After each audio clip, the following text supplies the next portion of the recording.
বন্ধুরা, আমি চৈতালি ন্যাচারাল ভ্লগের পক্ষ থেকে সকল বন্ধুকে জানাই আমার আন্তরিক শুভেচ্ছা। বন্ধুরা, আজ আমি একটি অসাধারণ ভিডিও উপস্থাপন করতে চলেছি। সেটি হচ্ছে কল্পতরু কী এবং এই কল্পতরুর অনেক অজানা কাহিনী আজ আমি এই ভিডিওতে আপনাদেরকে শোনাবো। বন্ধুরা, ভিডিওটা আপনারা সম্পূর্ণ দেখুন এবং শুনুন। আশা করি পুরো ব্যাপারটা জানতে পারবেন।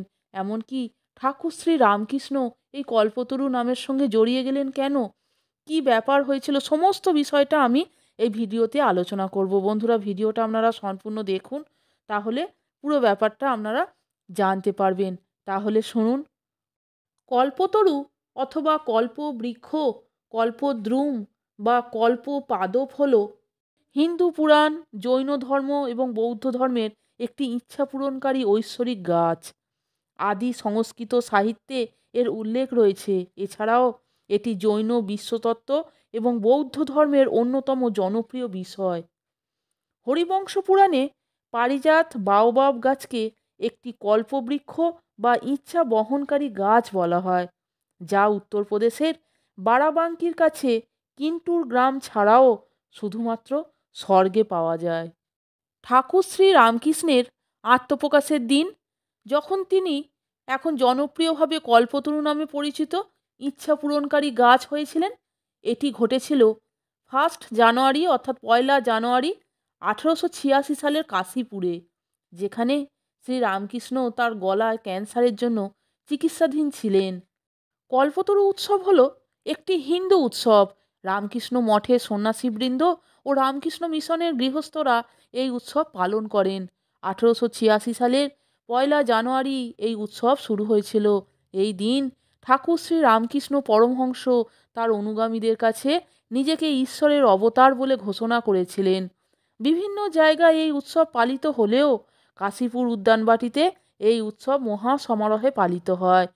এখানেই ঠাকুর শ্রী রামকৃষ্ণ পরমহংসের অনুগামীরা এই উৎসবকে ঠাকুরের বিশেষ উৎসবগুলির অন্যতম উৎসব হিসাবে গণ্য করেন। দক্ষিণেশ্বরে কালীবাড়িতে এই উৎসব মহা সমারোহের সঙ্গে পালিত হয়। 1886 সালের 1 জানুয়ারি প্রথম কল্পতরু উৎসবের দিনটি ঠাকুর শ্রী রামকৃষ্ণ ও তার অনুগামীদের জীবনে ছিল এক অভূতপূর্ব ঘটনা।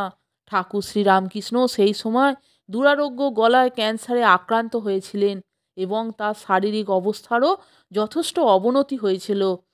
উত্তর কলকাতার কাশীপুর অঞ্চলের একটি বাগান বাড়িতে চিকিৎসার সুবিধার জন্য তাকে নিয়ে আসা হয়েছিল। 1 জানুয়ারি একটু সুস্থ বোধ করায় তিনি বাগানে হাঁটতে বেরিয়েছিলেন। সেখানে তিনি তার অনুগামী নাট্যকার গিরিশচন্দ্র ঘোষকে জিজ্ঞাসা করেন, তোমার কি মনে হয় আমি কে? গিরিশচন্দ্র বলেন, তিনি বিশ্বাস করেন যে রামকৃষ্ণ পরমহংস মানব কল্যাণের জন্য মর্তে অবতীর্ণ ঈশ্বরের অবতার। তখন ঠাকুর শ্রী রামকৃষ্ণ বলেন, আমি আর কি বলবো, তোমাদের চৈতন্য হোক। এরপর তিনি সমাধিস্থ হয়ে তার প্রত্যেক শিষ্যকে স্পর্শ করেন। রামকৃষ্ণ অনুগামীদের মতে তাঁর স্পর্শে সেদিন প্রত্যেকের অদ্ভুত কিছু আধ্যাত্মিক অনুভূতি হয়েছিল। বন্ধুরা, আপনারা কি জানেন বারাবাঁকিতে এই পারিজাত গাছের বয়স কত? আনুমানিক এই গাছের বয়স হবে 1000 থেকে 5000 বলা হয়ে থাকে। এই গাছের কাণ্ডের পরিধি প্রায় 50 ফুট এবং উচ্চতা প্রায় 45 ফুট। আরেকটি জনপ্রিয় প্রবাদ রয়েছে যে এর শাখাগুলি ভেঙে যায় না বা শুকিয়ে যায় না, বরং সংকুচিত হয় এবং মূল কাণ্ডে অদৃশ্য হয়ে যায়। বটবৃক্ষ, যা সারা দেশে জন্মায়, এটি মানুষের চাহিদা পূরণ করার ক্ষমতার কারণে কল্পবৃক্ষ বা কল্পতরু নামে পরিচিত।